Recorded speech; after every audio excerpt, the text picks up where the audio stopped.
Bonjour à tous, j'espère que vous allez bien. Tout se bien pour vous. Voilà, je vais faire une vidéo. J'espère que tout se passe bien avec la canicule et avec ce coronavirus et ces mesures là, le masque, etc. Que ça commence vraiment à devenir pesant. J'espère que vous allez tous bien. Donc voilà, je vais préfacer les 4 matchs de Champions League prévus aujourd'hui et demain soir. Et il y aura d'autres vidéos qui suivront pour le débrief de Juventus Lyon demain, normalement. Et on fera un bilan le plus tard possible. On espère le 23 juillet, le 23 août, pardon, le bilan global de la saison. Donc voilà, je vais plus parler de Juventus Lyon, mais je vais plus analyser les trois autres matchs aussi pour les supporters du Real, du Barça, du Napoli, du Bayern, etc., de Chelsea. Donc voilà, la Juve a perdu 1-0 à l'aller. Euh, Lyon, euh, Lyon a quand même fait une bonne prestation la semaine passée contre le Paris Saint-Germain.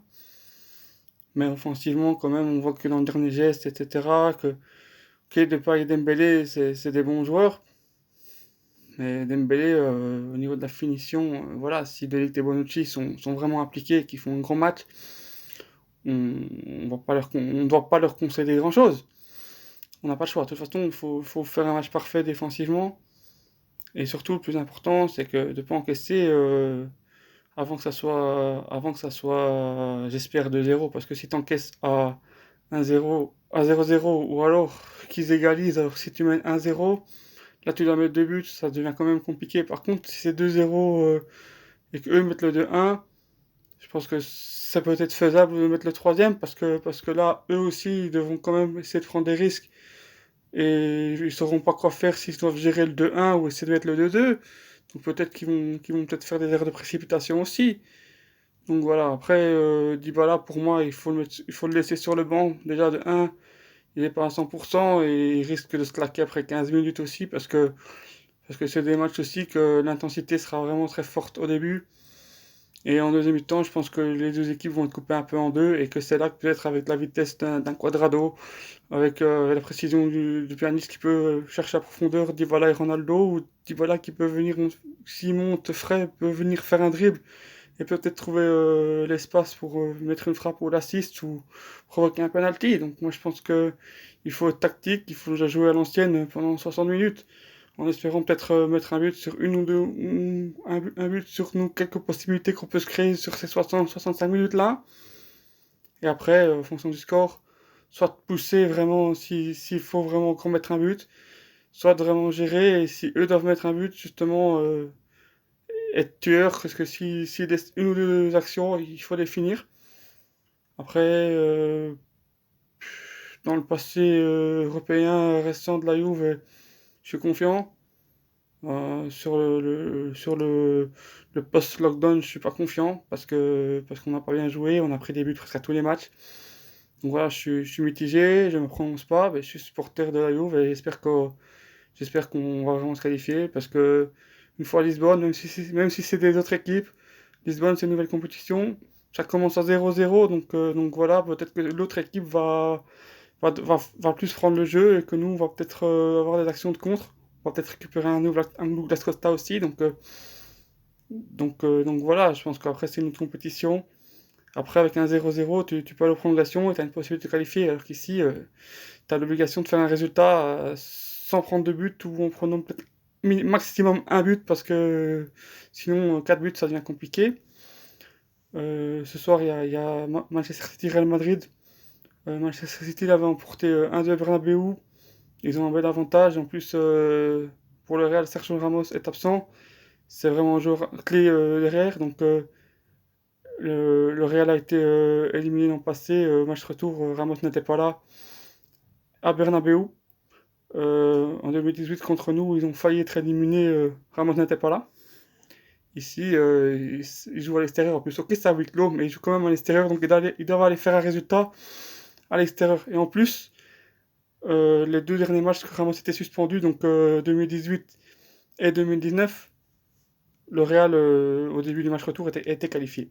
Donc, il devait gérer un résultat. Ici, le Real doit aller faire un résultat quand on sait l'état de forme d'un De Bruyne, il y a David Silva, Jesus, même s'ils n'ont pas Agüero, je pense que City, ok, leur défense est largement prenable, mais leur force de frappe est vraiment impressionnante et je pense qu'ils vont mettre au moins un ou deux buts, donc le Real doit vraiment mettre trois buts, sans Ramos qui a presque marqué à tous les matchs depuis le lockdown, donc je vois qualification de City, même victoire de City sur ce match-là. Bayern Chelsea, je vois plus pour un match de préparation pour le Bayern parce qu'ils ont arrêté depuis un mois, ils ont plus joué depuis un mois. Pour moi, ça sera un match de préparation pour le quart de finale parce qu'avec un 0-3 à Chelsea, c'est terminé. Je pense qu'ils vont préparer ce match-là pour retrouver du rythme et pour être prêts pour ou le Barça ou Naples. Là, c'est un match vraiment intéressant. Insigne est un certain côté napolitain, c'est vraiment une tuile s'il n'est pas là. Mais le Barça, il a Vidal, Busquets suspendu, Arthur qui est au Brésil, donc ils vont jouer avec De Jong et Rakitic. Après, c'est quand même un luxe, quand même. T'as 3 milieux absents et t'as quand même De Jong et Rakitic au milieu. C'est quand même significatif de la qualité parce que si tu passes après, tu récupères deux joueurs comme Vidal et Busquets. Donc le Barça, au niveau de l'effectif, ils l'ont. Mais je sais pas ce qu'ils ont cette saison et ils ont vraiment du mal à enchaîner les bonnes performances et les bons résultats. Après, ils sont favoris. Mais Naples, voilà, il faut voir comment Gattuso va préparer ce match. Parce que je pense que le Barça va vouloir prendre l'initiative, prendre le ballon, essayer de mettre ce but qui peut un peu les mettre à l'abri. Parce que Naples doit mettre deux buts pour se qualifier, un but par la prolongation. Et après, remonter un Barça, quand même, ça devient compliqué aussi parce qu'ils ont une faculté pour faire tourner ce ballon. Et ils ont cette expérience, ils sont rarement éliminés avant les quarts de finale. Donc voilà, après, Naples doit y croire parce que voilà, Naples doit y croire parce que c'était un partout. Et un Nou Camp sans supporters, ça change quand même la donne. Ils ont trois absents au milieu de terrain aussi, donc voilà. Après, si je dois faire un pronostic, je vois qualification de City, du Bayern. Quand même, je joue quand même le Barça à l'expérience. Et je ne me prononce pas pour Youvillon, mais le cœur il parle et j'espère qu'on sera là parce que ce serait vraiment dommage qu'on prenne Cristiano Ronaldo et qu'on n'affronte pas une grosse équipe d'Europe parce que, ok, je manque pas de respect à Manchester United, Atlético Madrid ou l'Ajax, mais c'est des bonnes équipes, mais c'est pas vraiment des top, top, top adversaires en Coupe d'Europe actuellement. Donc, j'espère au moins qu'on pourra affronter probablement City et peut-être le Real Madrid. Si le Real Madrid vient passer, je vois que c'est les favoris pour la compétition. Là, comme favori, je vois dans l'autre partie de tableau, je vois l'Atlético Madrid parce que voilà, déjà, les Leipzig, c'est la plus faible des 8. Ils sont en manque de rythme, ils ont plus joué depuis un mois. Donc l'Atlético devrait passer. Je pense que Paris, à l'expérience, devrait quand même passer contre l'Atalanta, mais ça va être difficile. L'Atlético a plus d'expérience et tactiquement, je pense que ça va pas convenir au Paris Saint-Germain. Donc je vois l'Atlético en finale dans cette partie de tableau-là. Et je vois le Bayern ou le Real ou la Juve s'ils se qualifient ce soir, peut-être pour aller jouer la finale le 23, le 23 août. Voilà, donc l'Atlético, pour moi, grand favori dans l'autre partie de tableau. Notre partie de tableau, je vois en un Bayern, en 2 Real, en 3 Juve.